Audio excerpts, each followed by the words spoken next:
yes exact గా 6 అవుతుంది Bihar polling ముగిసింది 6 అవుతుంది ఇప్పుడే బిహార్ పోలింగ్ ముగిసిన తర్వాత ఎన్నికల ఫలితాల అంచనాలకు సంబంధించి అనేక అంచనాలు ఉన్నాయి ఏం జరగబోతుంది దేశవ్యాప్తంగా ఎలాంటి చర్చ జరుగుతుంది ఢిల్లీ కొలీగ్ శివ రైట్ ఒక్కసారి పెరిగిన పోలింగ్ శాతంతో అందరిలో టెన్షన్ కనబడుతుంది గతం కన్నా ఈసారి బాగా పోలింగ్ శాతం పెరిగింది మరి ఏం జరగబోతుంది ఇది ఎవరికి అనుకూలంగా ఉండబోతుంది yes ఒక్కసారి బిహార్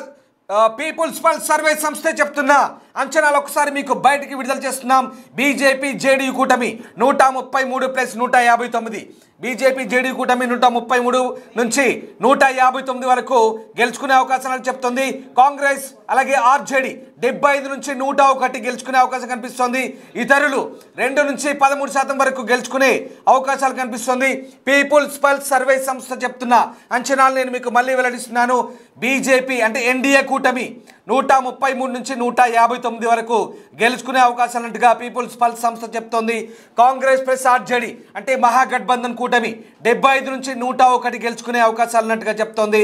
ఇతరులు 2 నుంచి 13 గెలుచుకునే అవకాశం ఉన్నట్టుగా చెప్తోంది ఎస్ మా కొలీగ్ శివ జాయిన్ అవుతున్నారు శివ ఒక్కసారి మనకు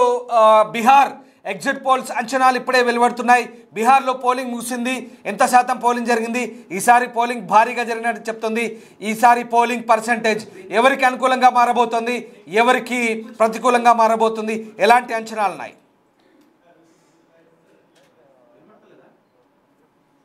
బిహార్ అసెంబ్లీ ఎన్నికల పోలింగ్ అనేది ముగిసింది మొత్తం 38 జిల్లాలో 243 అసెంబ్లీ నియోజకవర్గాలకు 2 దశలో కేంద్ర ఎన్నికల సంఘం ఎన్నికలు నిర్వహించింది 6 గంటలకు ఉదయం 7 గంటలకు ప్రారంభమైన 2వ దశ అసెంబ్లీ ఎన్నికల పోలింగ్ 6 గంటలకు ముగిసింది మొత్తం 243 మంది అభ్యర్థులు బరిలో ఉన్నారు వారి భవితవ్యం అనేది మరో 2 రోజుల్లో నవంబర్ 14 రైట్ ఒక్కసారి శివ మీరు అలాగే లైన్ లో ఒక్కసారి పీపుల్స్ పల్స్ సర్వే సంస్థ అంచనాలు మరొకసారి నేను మన బిగ్ టీవీ ప్రేక్షకులకు చెప్పే ప్రయత్నం చేస్తాను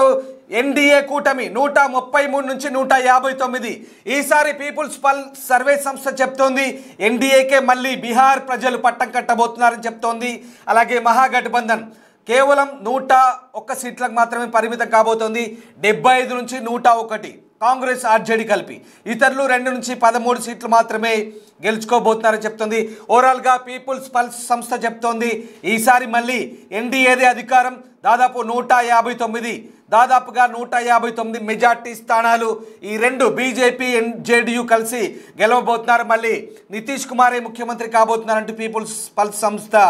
అంచనాలు చెప్తోంది ఇక జన్ సురాజ్ పార్టీకి అత్యధికంగా 5 సీట్లు వస్తాయని కూడా ఈసారి అంచనాలు వెలువడుతున్నాయి ప్రశాంత్ కిషోర్ కాస్త ప్రభావం చూపే అవకాశం కనిపిస్తుంది ఇతరులు 2 నుంచి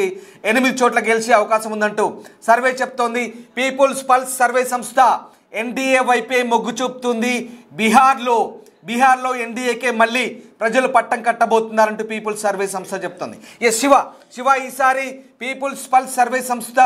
ఎన్డీఏకే మళ్ళీ జనాలు అందలమెక్కించబోతున్నారంటూ సర్వే చెప్తోంది ఏం జరుగుతోంది పోలింగ్ శాతం ఎంత జరిగింది ఎలాంటి అంచనాలు ఉన్నాయి శివ రైట్ మొత్తం మీద సర్వే సంస్థ చాణక్య ఎస్ మరొక అప్డేట్ అందింది చాణక్య సర్వే సంస్థ రిలీజ్ చేసిన అంచనాలు చూద్దాం ఎన్డీఏ కూటమికి 140 నుంచి 147 చాణక్య కూడా ఎన్డీఏకే పట్టం కడుతోంది కాంగ్రెస్ ప్లస్ ఆర్జేడీ మహాగఠబంధన్ 92 86 నుంచి 92 వరకు గెలుచుకునే అవకాశం కనిపిస్తుంది ఇతరులు 2 నుంచి 4 మాత్రమే చాణక్య ఇతరులను కాస్త తగ్గి చూపిస్తుంది చాణక్య చెప్తున్న ప్రకారం బీజేపీ జేడీయూ 140 నుంచి 147 మెజార్టీ ఫిగర్ గెలుచుకునే అవకాశం కనిపిస్తుంది కాంగ్రెస్ ప్లస్ ఆర్జేడీ మహాగఠబంధన్ 92 వరకు 86 నుంచి 92 వరకు అని చెప్తోంది ఇతరులు 2 నుంచి 4 మాత్రమే గెలుచుకునే అవకాశాన్ని చాణక్య సర్వే సంస్థ చెప్తోంది పీపుల్స్ పల్స్ సంస్థ చాణక్య సర్వే సంస్థ 2 కూడా ఎన్డీఏకే మెజార్టీ స్థానాలు గెలుచుకునే అవకాశం ఉన్నట్టుగా చెప్తుంది చాలా క్లియర్గా చెప్తున్నాయి జాతీయ సర్వే సంస్థలన్నీ కూడా ఎన్డీఏని గెలవబోతున్నట్టుగా మెజార్టీ స్థానాలు ఎన్డీఏ గెలవబోతున్నట్టుగా క్లియర్గా ఎగ్జిట్ పోల్ చెప్తున్నాయి సర్వే సంస్థ చాణక్య సర్వే సంస్థ